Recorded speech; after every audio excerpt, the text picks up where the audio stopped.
Good morning. It's Tuesday morning. Garland Nixon here. We're hanging out with Joti Brar. I've got a lot of important stuff to talk about. Let's talk.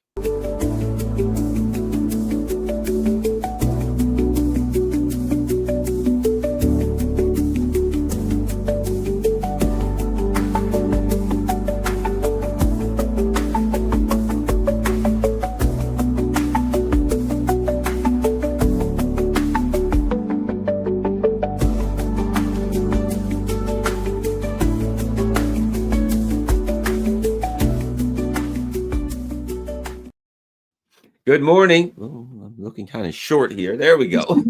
Good morning. Garland Nixon here. We're hanging out with Joti Brar. Got a lot going on in the UK. And Joti, let's start here. You know, it appears to me there are two sides to this massive crackdown on Palestinian activists, etc. Right? I see this in through an interesting lens, and that is through the concept of the collapse of imperialism. You know what I mean? It's not like, oh, they're getting stronger and now they can crush their enemies. I look and I'm like, they got this clown in office who has like a 13% approval rating. The financial situation is dire. Everything, it looks horrible. And rather than they're strong and they're going to stop their adversaries, it seems more like desperation. The analogy that I like to use is a drowning man who falls in the water and just reaches in all directions to grab anything to pull himself out. And this attempt at narrative control, because they have nothing in the real world, in the material world, they have nothing. All they can try to do is hold on to a narrative. And I think it's only making it worse. Joti Brar, your thoughts? I think you've actually encapsulated the situation perfectly, Garland. Chairman Mao used to use, and I'm sure it was an old Chinese saying, right? A proverb or whatever. But he popularized it amongst communists around the world. So I think of it as his saying. But he used to say the imperialists lift a rock and then they drop it on their own feet, right? They lift up this rock. It's like, look how strong we are. And then the rock falls. It's supposed to crush their enemies. It lands on their feet.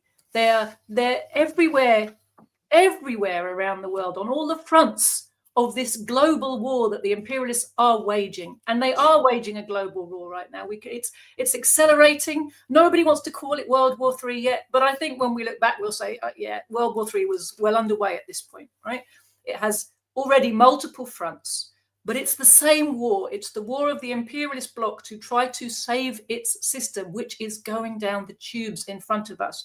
And the only way it can be rebalanced is through the blood and the loot of the world, the blood of the peoples of the world who stand up against imperialist domination, and the loot of the resources that the imperialists need to try to reset their system. And let's remember that their resets are always only ever temporary. Look at World War I and how quickly after World War I we got World War II. Look how quickly after World War II they were back to war to try to crush the rising revolutionary movements again.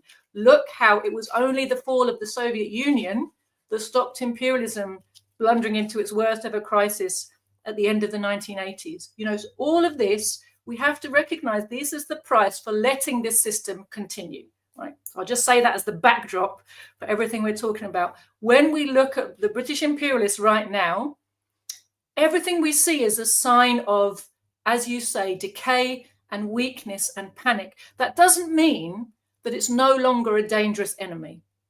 The imperialists sit on so much capital, they can do incredible damage to people and movements all over the world by buying proxy forces everywhere they go. They pay for professional NGO organizations in countries. They pay for mercenary armies all over the place. That's why, by the way, our armies in the West now have almost more generals than soldiers. It's like, you can look at it and say, oh, how ridiculous, they're pretending they're powerful when they're not powerful anymore. But actually, there's something more insidious going on, which is a kind of return to the days when Britain, for a long time, Britain was colonizing the world without a standing army. Right? The British imperialists know how to play this game of pretending that you're not aggressive whilst buying soldiers and using those soldiers to control the world. And they're still up to this game. Right? They don't send direct armies in. That, in many ways, that is also a sign of their weakness. They no longer feel able to rely on their own people to fight their wars. The people won't have it The people don't like seeing their children go off for wars they don't believe in, for causes they haven't bought into. It's safer to use proxies, but at the same time, there's a weakness there because you're pretending that the proxy is nothing to do with you, but ultimately the traces always come back to you, right? And increasingly, people are waking up to how many of these proxy wars are really going on around the world, and how many countries around the world, British imperialism and British special forces and British military advisors and British NGOs and British finance capital are involved in subversion, in control, in regime change, in manipulation of all kinds of movements and decapitation of all kinds of leadership, whether it's trade unions in Colombia or state leaders in Iran. You know, everywhere you look, the imperialists are involved in trying to shape countries to benefit their financial institutions. That's essentially what they're doing. Right now, we have this situation at home in Britain where, because of the Palestine movement, because of the way the genocide has been exposed in the eyes of so many people, and more people have come to understand that this is what Zionism is. And then more and more people come to understand that Zionism and the Zionist project were always this way. And then more and more people come to understand that Zionism is connected to British imperialism, that Zionism wasn't invented by Jews, wasn't invented by people who were, being persecuted in Europe. It was invented by Victorian British imperialists who wanted to use the Jewish population as a proxy army. And it took them a long time to create the ability to do that, but eventually they were, to a certain extent, successful. And they've created this narrative that's taken a lot of people in the West a long time to see through. But the genocide in Palestine is cutting the tangle for a lot of people and making a lot of things clear. And it's this revelation in real time that the government is not just aware of the crimes, not just complicit in the crimes, they're actively funding, arming, and participating in these crimes. That's becoming absolutely clear to anybody who wants to pay attention now. Harder and harder to tell yourself any fairy tales about the Labour Party being better than the Tories, about Britain being a kind of, neutral actor or a well-intentioned bystander, or any of the nonsense the press tries to tell us. And we've grown up, a lot of us, believing in these myths about Britain and its role in the world, that we're just kind of civilized and good and want good things for people and just want to spread nice democracy, but somehow, the rest of the world is a bit hard of learning. If they were more like us, they'd be having a nice time. More and more people waking up to all of that. And because of what the genocide is teaching people, it's getting harder and harder for the imperialists to retain control of the narrative machinery. Essentially, they've lost it. For all the people who are paying attention, the narrative control has been totally, totally broken. And this is having a whole lot of consequences in terms of the political life of the country, and in terms of the legal now environment that we're all operating in. Because in order to try to get back its narrative control, basically the ruling class is left with nothing except the iron fist, just repress anybody who says these uncomfortable truths. The difficulty they're facing in all of this is how absurd this narrative they're trying to present in order to justify criminalization and repression looks the second you look into it even a little bit. As soon as someone's allowed to argue their case in front of a jury to say, well, prescribing people who speak out against or act in a peaceful way against genocide is against international law.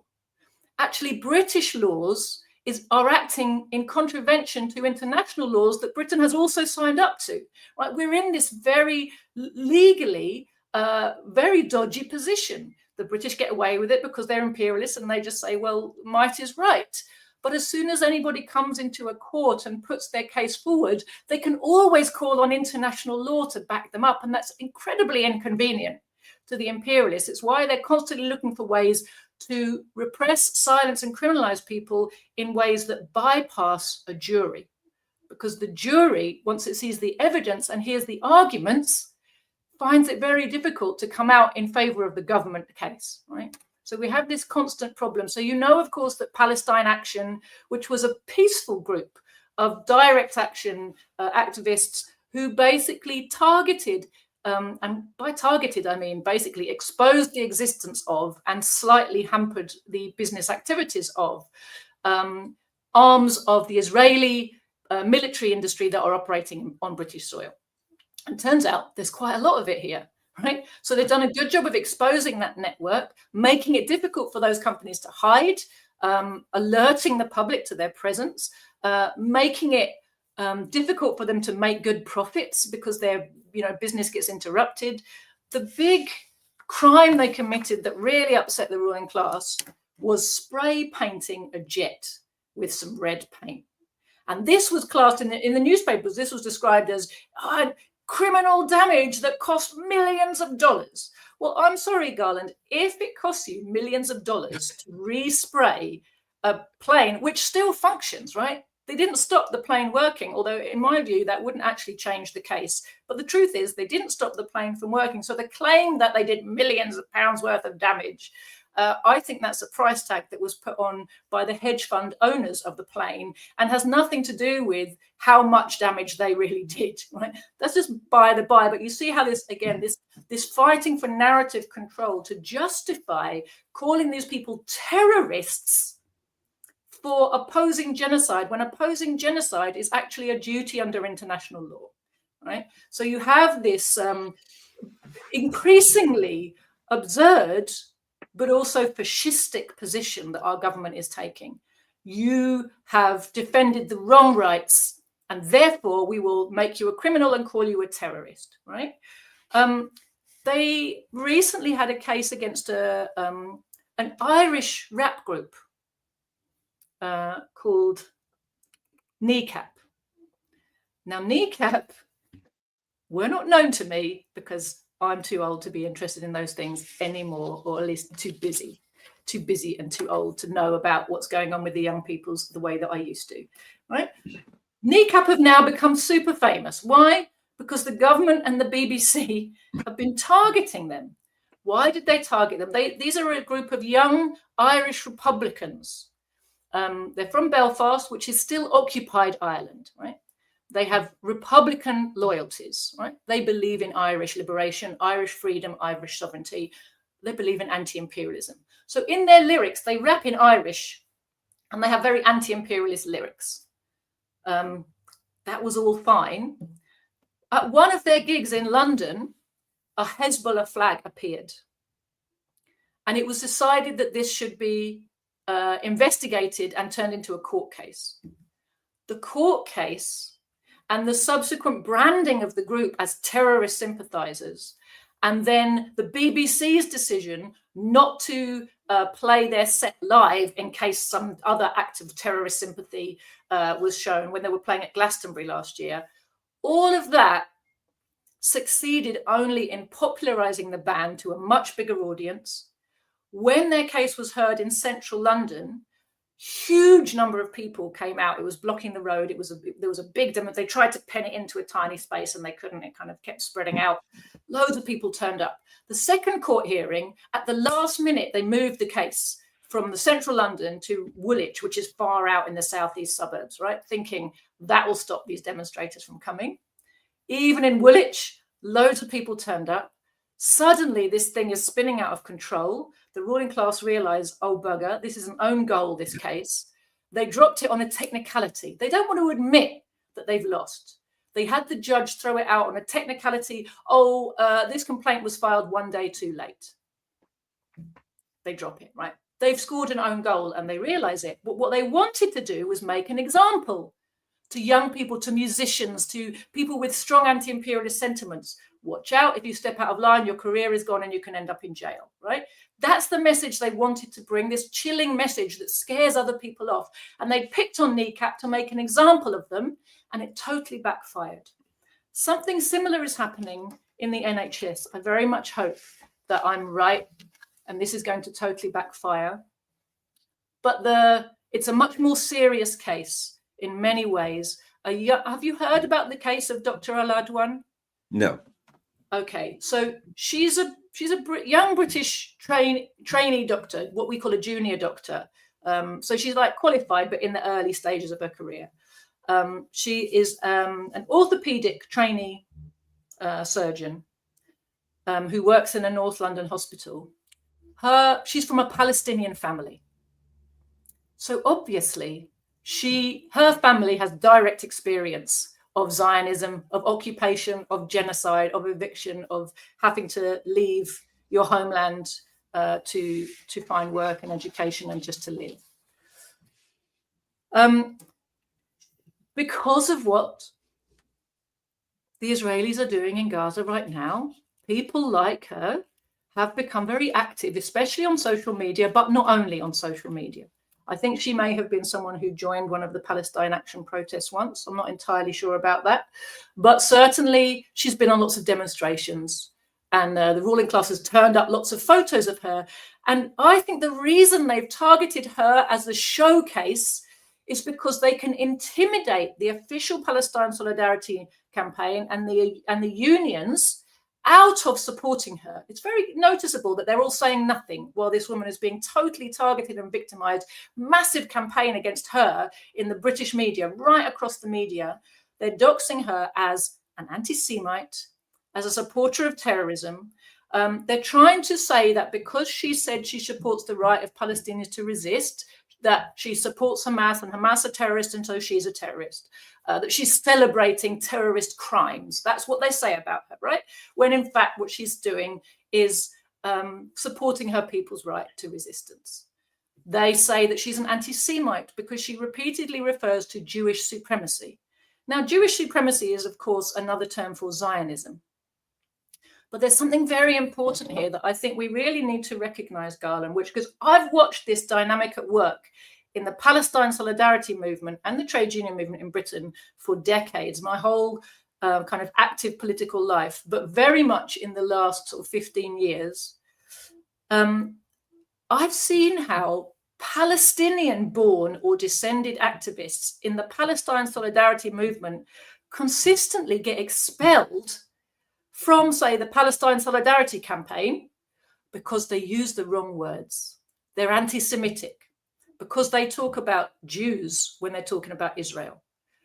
But to me, telling them off for jumbling their terminology and referring to the Jews when they mean the Zionists or the Israelis is like saying to an escaped slave, when he comes to the north in the USA, you know, he's come on the freedom train, right? And someone holds a meeting and he talks about the people who oppress them and says, white folks. He's like, oh, we can't have you in our meetings. We can't hear your story because, you know, you're confusing, you know, your particular oppressors with all white people, and you mustn't do that. So shut up, right? Now, maybe that happened.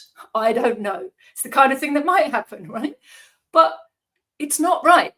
The essence of what she's saying is absolutely correct. Zionism is Jewish supremacism. If you live in Palestine, every day when the Zionists raid your house, they tell you that they are the Jews and you are not the Jews, and that is why they get to do what they do to you, because you're not Jewish. That is their ideology. That is how they govern in Palestine. That is how they oppress and occupy in Palestine in the name of Judaism. So it's not the Palestinians who created this conflation, it's the Zionists. In Palestine, they have created this apartheid state, this network of Jews-only roads and housing areas. If you're a Palestinian, Christian or Muslim who lives in any part of Palestine, there's a whole load of places you may not go because you are what? Not a Jew. It's not the Palestinians who use that terminology. They're just reflecting it. It's the Zionists who've done that. The Zionists are the ones who have created this atmosphere of anti-Semitism, of confusing Zionism with every Jew. They claim to speak for every Jew. They claim to be the homeland for the Jews, right? It's all not true, but they're the ones who've created this. And it's actually an imperialist narrative to make this conflation. And then the imperialists police the movement that's supposed to be standing up for Palestine and say, oh, yes, well, you're allowed to say that it's not very nice. But do you know what you're not allowed to do? You're not allowed to support the resistance. You're not allowed to ever use the word Jew, because if you do, you're anti-Semitic, you're a racist. And we're going to tell you what's acceptable in your resistance to us. And this is a situation that the leaderships of the resistance movement and the leaderships of the unions have essentially been enforcers of. I'm sorry to go off on the side. I'm going to tell you a story about when I was in the Palestine Solidarity campaign and quite active. So I had, not long after Operation Cast Lead, if you remember that episode of bombing of Gaza, the siege had already been going on for a few years. Then there was the bombing of 2008, which really horrified a lot of people. And after that, there was a movement of convoys and aid and trying to break the siege, like we've been seeing recently. There was an earlier round of that then. And I was on one of the convoys. We went by land from London to Gaza. And we actually got into Gaza. There was a lot of drama with Egypt and various other things. I won't bore you with that now. But after I came back, I went very shortly after that to the Palestine Solidarity AGM, annual general meeting, as a delegate from my party. And we had a resolution talking about the need for a mass campaign. It's boring, isn't it? I say the same thing every time. A mass campaign of non-cooperation with the genocide machine, right?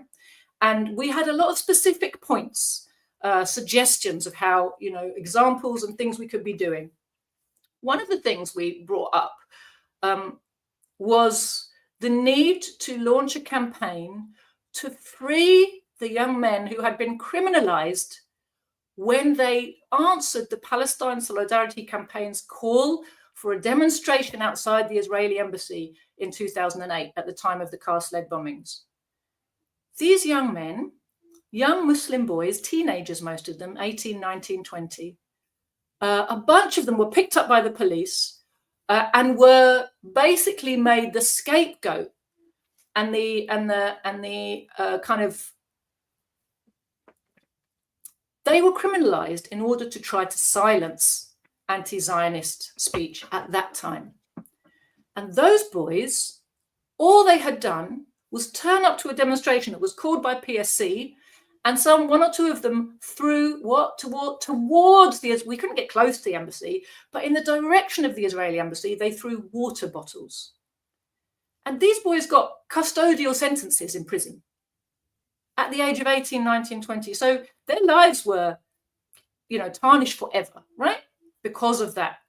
And part of the program that we proposed to the Palestine Solidarity campaign back in January 2010 was, we need to launch a campaign to have these guys freed and their convictions overturned. This is absolute travesty of justice, and we can't let it stand.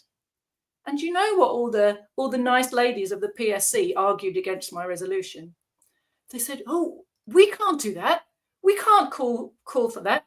We don't know who these people are, these young men in hoods. We don't know who they are. So they basically played into that imperialist narrative that said they were thugs. They were brown boys with hoods, like, the ultimate, kind of, they're just criminals, basically. And we can't associate our nice fairness and justice loving movement with these criminal hoodlum thugs, right? We can't support them. We can't defend them. We can't call for their over. What if we find out that one of them was a bit unsavory? Wouldn't that be awful?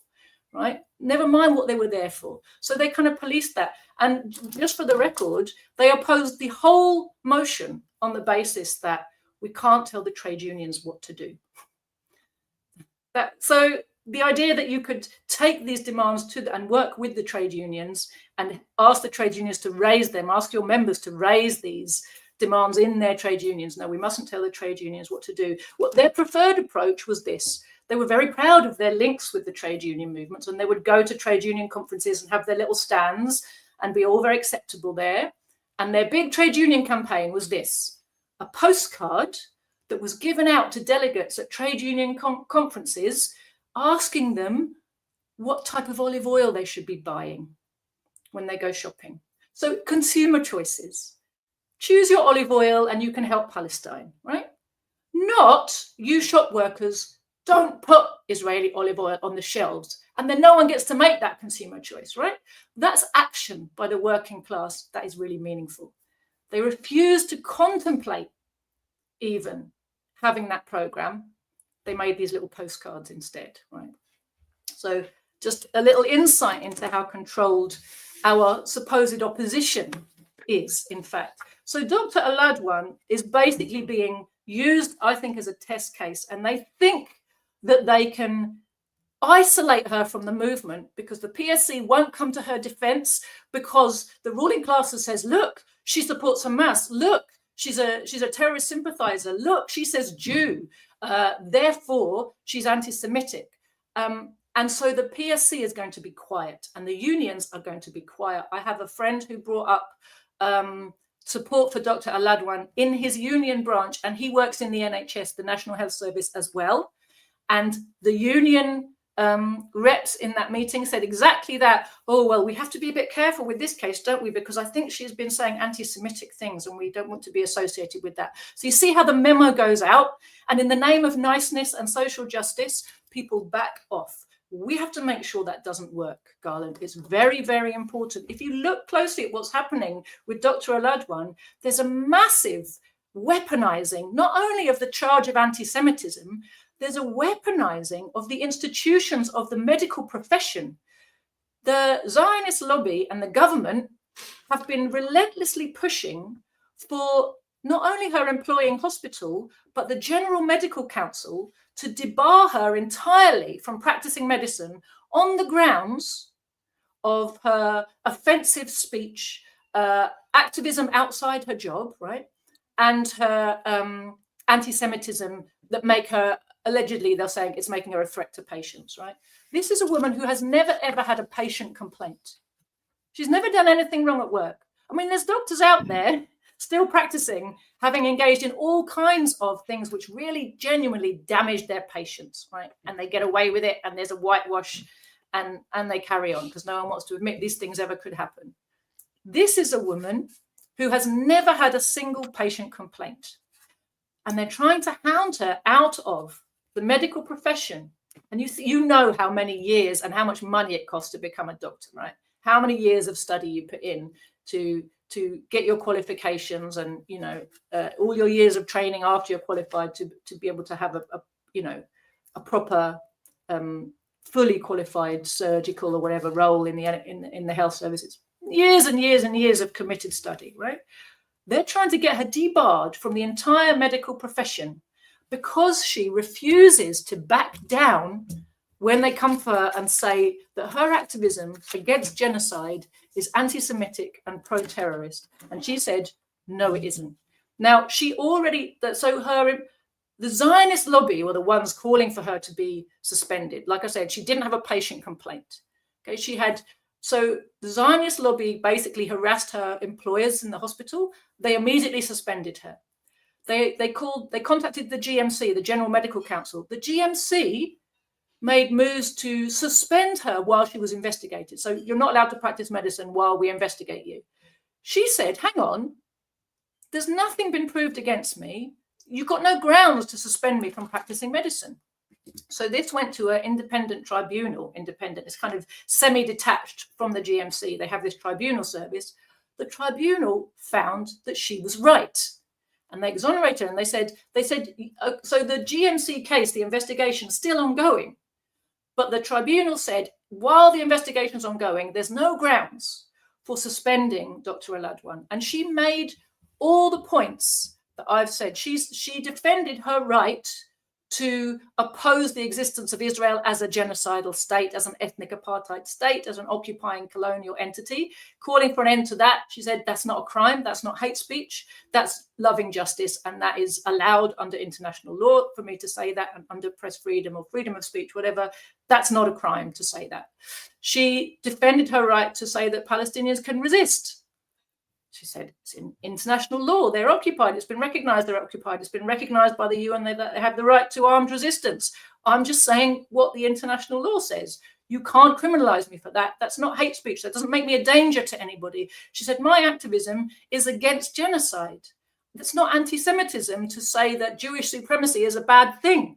Any supremacy is a bad thing. In this case, the supremacy we're talking about is Jewish supremacy. It's not a bad thing. She's argued it very well, but the press has presented her and continues to present her as this crazy, Jew-hating, terrorist-supporting doctor who's like a danger to the health service. They have effectively terrorized a lot of the kind of official movement support that should automatically be hers into silence. And Wes Streeting, who's a Labour Party minister, who's our health minister, when the tribunal found that she should be allowed to continue practicing medicine while she's being investigated, so they haven't stopped the investigation. They just said, while the investigation's ongoing, there's no grounds for stopping her practicing medicine. The Zionist lobby went mental. Wes Streeting, who himself is known to have received at least £30,000 from Zionist lobby groups, and to be honest, probably more. He's hand in glove with the Zionist lobby. He immediately announced, I'm going to oppose this. I'm going to step in. This is not right that this dangerous woman's been allowed to continue practicing medicine. And now they're basically gone back to square one. They've forced the tribunal to have another go, although it already cleared her and found that she was fine to continue practicing. So this is an absolute travesty of what is supposed to be a professional body's procedures in the interests of silencing, suffocating all speech against the genocide. What's really interesting about this is the targeting of healthcare workers and the National Health Service in particular is very obviously seen as an important bridgehead for silencing this speech in the whole of the British public life. They've chosen this doctor because they think they can smear her. They have chosen the NHS because it's a bridgehead to every other state organisation. And because medical profession carries a moral weight in people's eyes. You know, the medical profession has been systematically targeted in Gaza, hasn't it? And so medics, when they speak out against that, they have a particular weight. What they say really resonates with people. So it's not an accident that it's medics who are being specifically targeted. There's a group called Healthcare Workers Against Censorship who are standing up for Dr. Aladwan and are trying to push back against this campaign. But what we're seeing is that Wes Streeting, the Labour government, and basically the ruling class, their campaign right now is to introduce the IHRA definition of anti-Semitism into the National Health Service as its policy. What that means, of course, is that it becomes a sackable offence to oppose Zionism, which means it becomes a sackable offence to talk about the genocide. That's what they're trying to do. They're trying to make every doctor, nurse, healthcare worker of any type scared to talk about the genocide because it will be a sackable offence. And if they succeed in doing that, then they'll roll it out across the whole of the rest of the country. And just before I finish this very long rant, I have to also mention the very important role played by Jeremy Corbyn in this respect. So you know what IHRA definition of anti-Semitism is, right? You know about that? Yeah, I'm familiar with the international redefinition of anti-Semitism. It's just basically if you're opposed to Zionism or you say anything critical of Israel, then that's anti-Semitism. Right. To So sum it up. the IHRA is a group called the International Holocaust Remembrance Association. They're basically a Zionist lobby group. And under the name of, defending against, anti-Semitism and stopping future Holocaust from ever happening again, they actually are in defense of the new Holocaust, right? This IHRA definition came into public prominence in Britain during the time that Jeremy Corbyn was leader of the Labour Party. And it must never be forgotten that under his watch, while they were attacking him for anti-Semitism, that he wasn't an anti-Semite, rather than pushing back and saying nonsense, he kept saying sorry and stepping back. And while he was the leader of the Labour Party, he and his team accepted the IHRA definition of anti-Semitism into the Labour Party. And on that basis, there was then a massive purge of anti-Zionists from the Labour Party. And that was then the basis for rolling it out across all kinds of other, all the other bourgeois parties and lots of other institutions of the British state as a necessary measure to combat the rising problem of anti-Semitism. That was the narrative.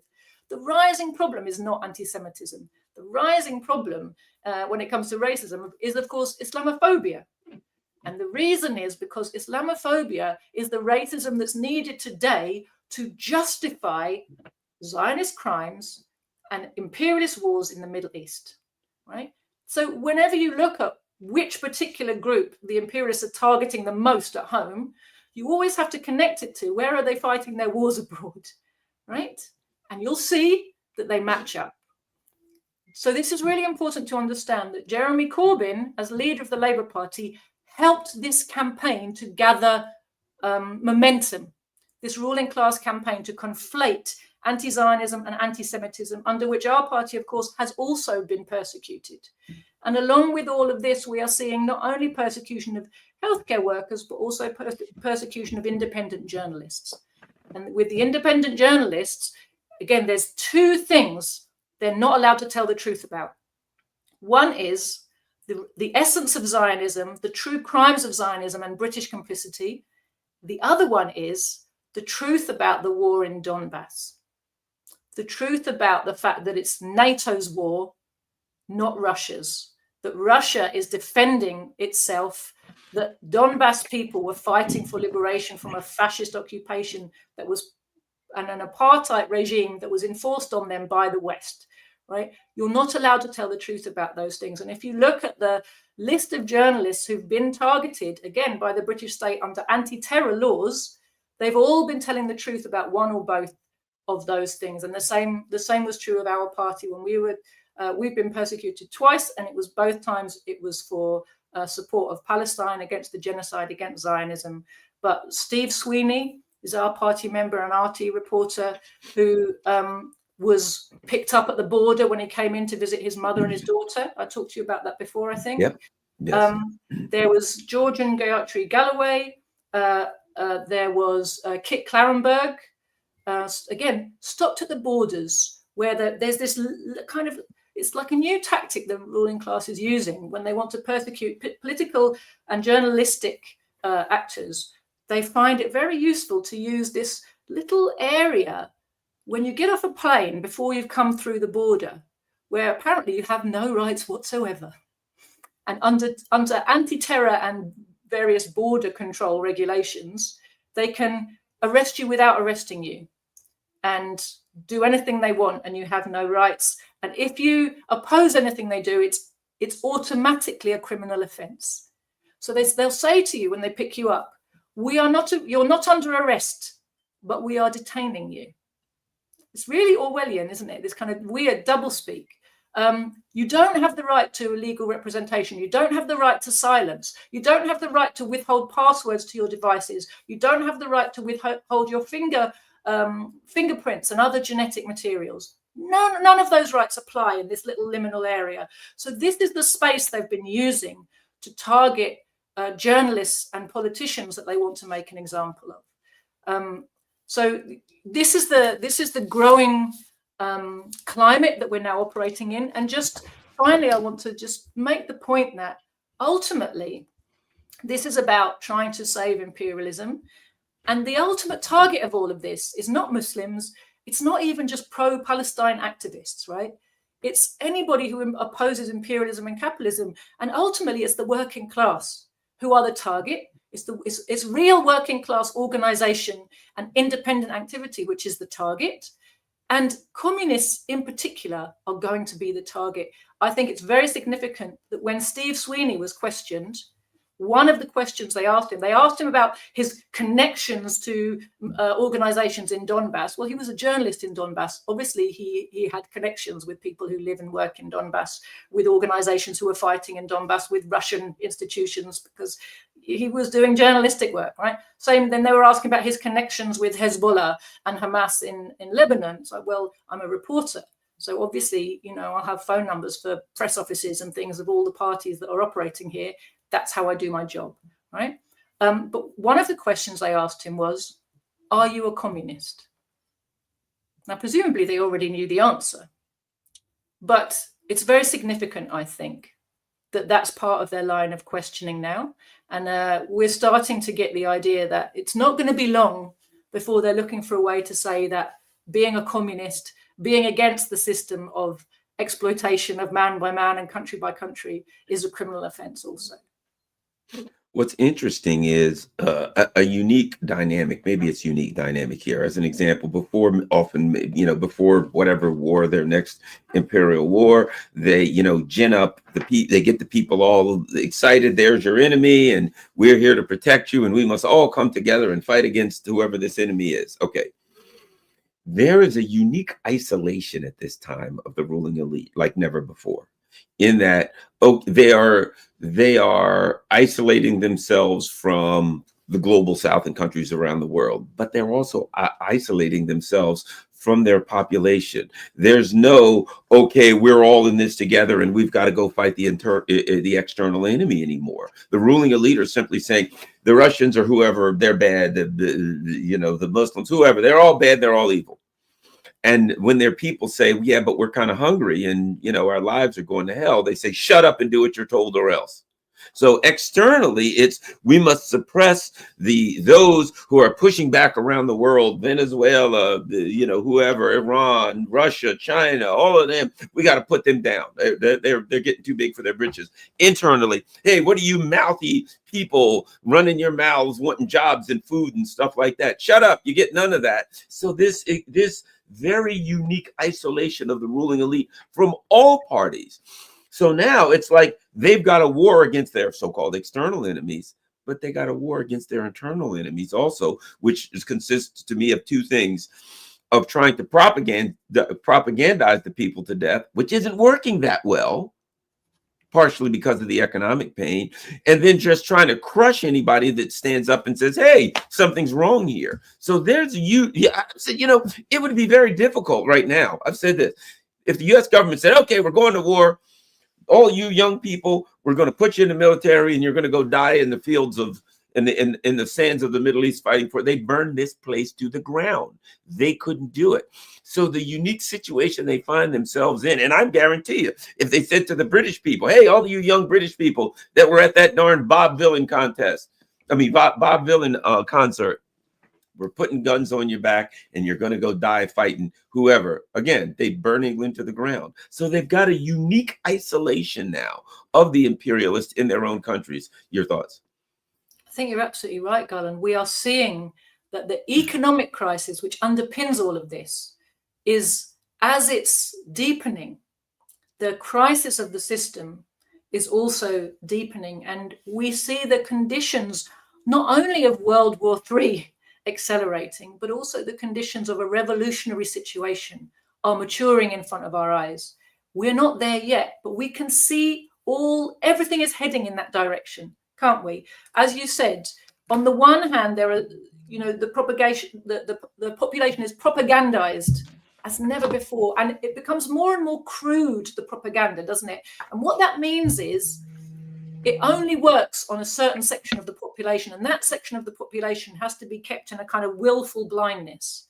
So there's a part of the population whose response to the crisis of their own living standards is to hold onto their blinkers and wish for a return to better days, which means turn back the clock, and whatever the ruling class says is the answer. And this very much the anti-immigrant and Islamophobic propaganda is very much part of this, right? Keep a section of the population really believing that what happened to their way of life, like when they had security of a job and decent schools and decent hospitals, and they could see a GP and they could get a decent pension and life, felt basically acceptable.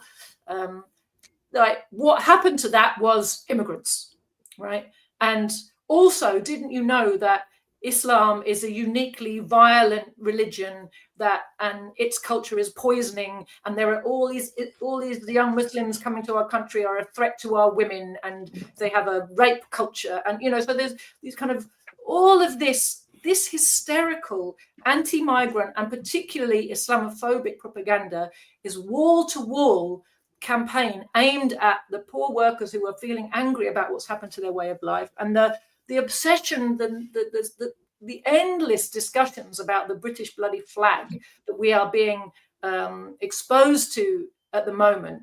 There's been have you heard about this campaign, Raise the Colours? No.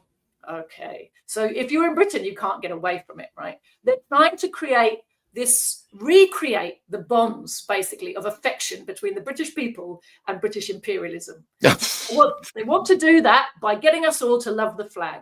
So they're pretending this has all been presented like it came from the bottom up, like it was a grassroots kind of initiative. Basically, ultra-right provocateurs have been seeded, but of course they're all backed by the ruling class, right? So these ultra-right provocateurs, the far right, they're not anti-establishment. They are controlled and funded by the same people who fund the mainstream establishment, right? And their job is to make it look like the mass of the workers are angry, and the way to placate them is to wrap yourself up in the Union Jack, wave the flag, and say British values, right? So this Operation Raise the Colours has resulted in lots of social media activity amongst a certain type of British person. And what we see is suddenly there's lots of St. George crosses everywhere. That's the red and white flag of England, right? Lots of Union Jacks, but especially George crosses, and a lot of painting George crosses on roundabouts and zebra crossings. And, so everywhere you go, you'll see this, little red cross, someone's painted it on. And it's like the people who are involved in it, a lot of them, they have genuine concerns about what's happened to their life, right? They've been told that everything's going down the shit pan because of immigration. And what we need to do is get back to the days when Britain was great and we didn't have so many bloody immigrants, right? And then we'd all have good jobs and it would all be fine. So it's a massive lie.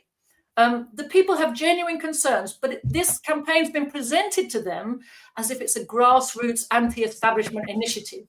And that's part of what makes it popular, right? Because they think they're joining something anti-establishment and they don't understand that the state wants them to do it. So we have this whole, pushing that. So on one side of the population, you've got this being really, really pushed. And it creates, again, this kind of culture wars divide between the people who are focused on life's going to shit here and we've got to save ourselves by raising the colours and tying ourselves back to British imperialism. And on the other hand, you've got the section of the population that's waking up to what British imperialism really is and saying, we don't want this, we don't want any more of it. And the Islamophobia and the repression is only, and the obvious complicity, not just complicity, participation of our government in genocidal activities is waking people up, not only to the situation in Palestine, but to imperialism generally. And so you have these two things happening simultaneously. And a real attempt by the ruling class to pull as many people as possible on one side, rally them back around the establishment and British imperialism, and to remember their loyalty to the British ruling class and the British flag. Remember, there's, the nickname of the British Union Jack around the world? No. A lot of oppressed people, I think it was the Irish who gave it this name, but it was taken up by a lot of people around the world. The butcher's apron, they called it. because of the amount of bloodshed carried out underneath that sign. So this is not our flag of the workers, of the mass of the people. It's the flag of the exploiting, bloodthirsty criminals who run our society, right? But we're being asked to rally around it and swear our loyalty to it and pin our hopes on the British ruling class to make things better. And on the other side, you have this recognition that this state is run by criminals who are not on our side, and we are not going to find that our interests are fulfilled and our wishes met by staying loyal to this ruling class. And I think that's the crisis we're in. But if you look, the direction things are heading is very much that the conditions of a revolutionary situation are steadily and slowly maturing. And as Lenin said, a revolutionary situation is one in which the mass of the people are no longer willing to be ruled in the old way. And we can see that is a situation that's developing, can't we? The amount of disobedience and distrust and cynicism towards the state and the politicians and the media is growing exponentially on both sides, actually, of the culture wars divide. The ruling class is trying to redirect it. They're trying to chill, they're trying to galvanize, patriotism on one side, and they're trying to chill the resistance of the people on the other side. But on both sides, dissatisfaction is the main emotion felt by every worker in Britain, right? Things are not right. So I was halfway through a sentence. They're trying to, so Lenin said, a revolutionary situation develops when the mass of the people are no longer willing to be ruled in the old way, but also when the ruling class is no longer able to rule in the old way. And that's something you pinpointed in your question and your remarks earlier, Garland, that we are increasingly seeing the fragmentation and the falling apart of the old stable system of rule. We see the constant attempts to regain control backfiring. We see wars attempting to regain control around the world backfiring. We see the economic crisis getting worse. We see factions of the ruling class fighting one another within national boundaries and in international sphere. Constant fights between fractions of the ruling class to get control of the ship in the hope that they can head it in a direction that's going to save the system. Well, the other thing we see too is a desperation to try to right the economic ship using military prowess, right? For instance, Venezuela. I did want to ask you about that. So we've got, having both of us, have a historical relationship with Venezuela, and that is, the U.S. is now threatening, oh, we'll bomb them. We've got ships and all of that around, and we can do that. But even some who are more hawkish are looking at it saying, you got a country the size of France and Germany combined. You have inhospitable terrain. The idea that you're just going to, we can go bomb the leader or the leadership of a country, and therefore, and see, here's the issue, and therefore the country falls apart because we've come up with this trope that the people don't like their leader. And there's just a evil demonic leader who is mistreating the people. You get rid of the leader and the people will all cheer and welcome you with flowers, I guess, which works in your narrative.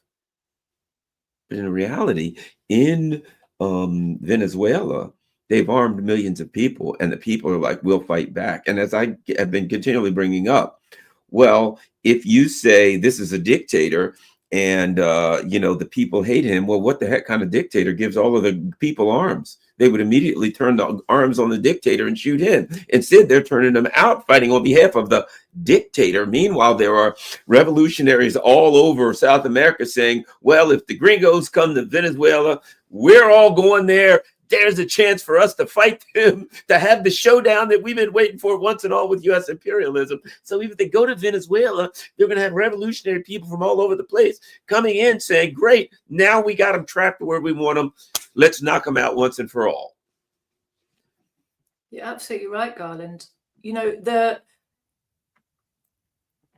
thing that the ruling class fears the most is an active and armed population. Well, that tells you everything you need to know about the Venezuelan government, because they're doing everything they can to get their population active and armed. So they don't fear their people. They don't fear their people because they are the government of the people. The people that they have to worry about are the proxies for imperialism within their country, of whom there are unfortunately many and who do a lot of damage regularly. But they're being dealt with more and more systematically, I think, over time. Each time there's a round of kind of fascist provocations that are basically funded by imperialism, the Venezuelan government and state get more of a handle on who these people are, and they can lock them up and deal with them. But the mass of the people are absolutely with the Bolivarian government in Venezuela. That is so clear to anybody who's paying attention to reality and not to, as you said, imperialist narratives. Sometimes, well, in fact, very often in recent years, we've seen the imperialists falling prey to their own narratives, just like they did with Russia. They allowed people to come to prominence in the ruling class elite circles who were so sure that the narratives that pleased imperialism were true about Russia, that they let them take control of of policy regarding Russia. And once they triggered the war in Ukraine and it all came crushing down, you suddenly started to get these other voices going, well, I never thought that was true. But of course, I couldn't say it before because I'd have been hounded out of my job because nobody wanted to hear it. So they've created since the fall of the Soviet Union, the imperialists have created some quite impressive echo chambers, haven't they? Where the people who get promoted are the ones who spin the narrative that suits the ruling class interests. But then the people who have something different to say basically find that they don't get promoted or get sacked. And suddenly all the alternative views and the knowledgeable people, as opposed to the people who just want to say whatever will get them promoted, have disappeared from office. And, the imperialist machine felt able to operate that way because they thought they'd got rid of all their peer competitors. But it turns out they were wrong. Their moment in the sun, their moment of total global domination was actually surprisingly brief. The world's people are making a comeback in a very big way, and imperialism is in the deepest ever crisis the system has ever been in. So the balance of forces has shifted massively, and they've been caught with their pants down. They essentially don't know who it is they're facing. They have this supremacist, we talk about Zionism and how disgusting and racist and supremacist it is, but Zionism is a little brother of imperialism. Zionism is a creation and a reflection of imperialism. The imperialists are racist. They are supremacist. They really genuinely think they're cleverer than everybody else. They really genuinely, because they had a couple of centuries of being technologically so far in advance of the rest of the planet that they could turn up and just control everybody by dint of money and weapons, and their advanced technology that enabled them to walk rings around, the rest of the people, they thought that meant that as human beings, they were somehow intrinsically superior. Of course, they weren't. We're all human beings, and anybody who's given technology can master it, right? The Soviet Union showed that, how quickly people from nomadic communities became advanced, members of the most advanced civilization on the planet when the chance was offered to them. You could take a mobile phone into the Amazon to someone who's never met a Westerner, right? And it wouldn't take them that long to figure it all out, right? It's just practice. It's just exposure, isn't it? And we all know, those of us who have little kids, how, we can be slow understanding technologies that we didn't grow up with, where our kids who've grown up with them all around, just, press buttons so fast you haven't got a clue what they're doing, and to them it's just like walking, because that's what they've always grown up with. So human beings are human beings, is what I'm saying, and technology does not express anybody's superiority, right? Anybody who has access to the same technology can do the same things. But the imperialists have this mindset that's been deeply, deeply embedded, that they are superior, and they genuinely have racist beliefs about other people's capabilities and ability to understand and do things and plan. And they're being constantly caught out by the long-sightedness of the governments in Russia, in China, in Iran, by the long-sighted actions of the resistance in Palestine, of the resistance in the Sahel, of the people in Venezuela and Cuba. Their ability to learn from their enemy and incorporate their understanding of imperialism into how they operate and into the long-term plans they make to defend their freedom and expand it. This is something the imperialists are incapable of learning. They are incapable of learning, actually. They are the ones who repeatedly fail to learn the lessons of history, that the people's will for liberation is stronger than atom bombs, as Paul Robeson once said. And ultimately, we are living in an age where you can't keep the people down just by pushing on them. National liberation and the urge for socialism and equality have become the mindset of the world. And you can't put that genie back in the bottle. You're not going to recreate the subservient slave mentality of 500 years ago, of people who saw your new technology and thought you were gods. Now they know better. They've known better for more than 100 years, right? That myth is over. And actually, in the modern era, the myth of American might and supremacy and the impossibility of really standing up to American power was, I think, fundamentally smashed on the battlefields of Ukraine. It was the special military operations ability to grind down and dismantle and disarm NATO in Ukraine that opened the space, brought back the confidence, the renewed vigor to the national liberation movements all over the world. It was in that space that we saw the rise of the Sahel states. It was in that space we saw the shift in the Middle East from, I spoke to a PFLP leader a year ago or so in Tunis, and he was saying to me, with October 7th, the Palestinian resistance shifted essentially from strategic defense to strategic offense. We're in a new phase of the liberation struggle. The Palestinians went on the offensive. And of course, that was what made the Israelis and the imperialists scream. They couldn't bear it.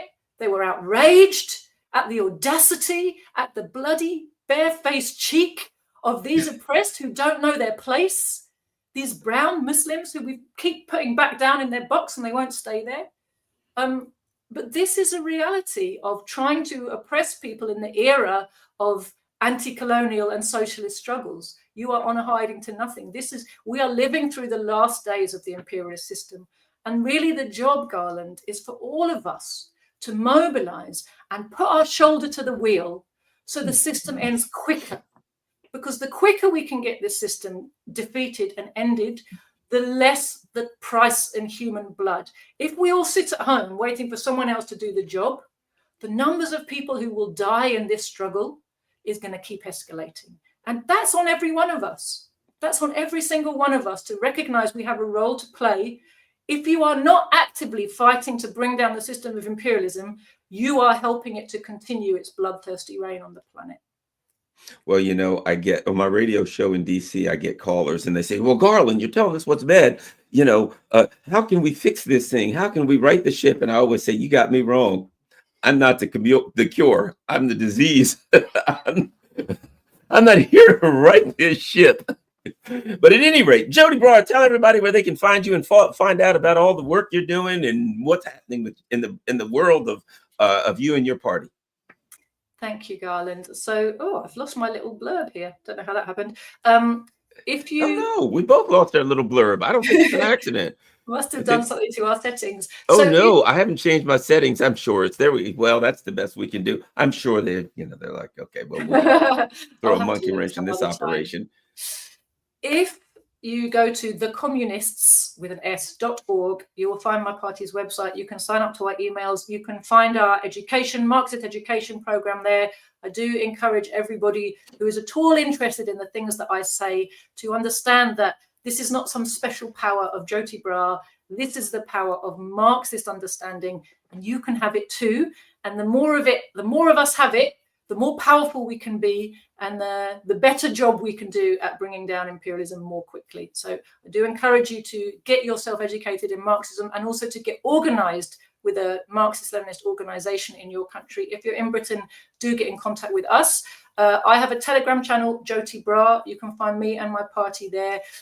We have a fantastic YouTube channel for as long as we're allowed to have that, called Proletarian TV. So subscribe to that. And yes, just get yourself educated and get yourself organized. Thanks a lot, everyone. And don't forget, we are not, as you can see, someone mentioned in the chat that this channel is highly suppressed. Absolutely. And depending upon shows, I mean, I did a show yesterday. The last show I did last night, I had like 1,400 viewers. We got 253. So I find sometimes they just don't send the notifications out and people be like, hey, I didn't get notified. None of that's an accident. Why do I say all of that? Because everyone in the chat and everyone that's watching this, the most important thing you can do to help is to share this on all your social media platforms. And if we get 5,000, 10,000 viewers, that should be 5 or 10,000 people that share this on 3 or 4 social media platforms. And that will be a great help to overcome the suppression. Thank you very much, Joti. Thanks, everyone. Talk to you soon. We're out.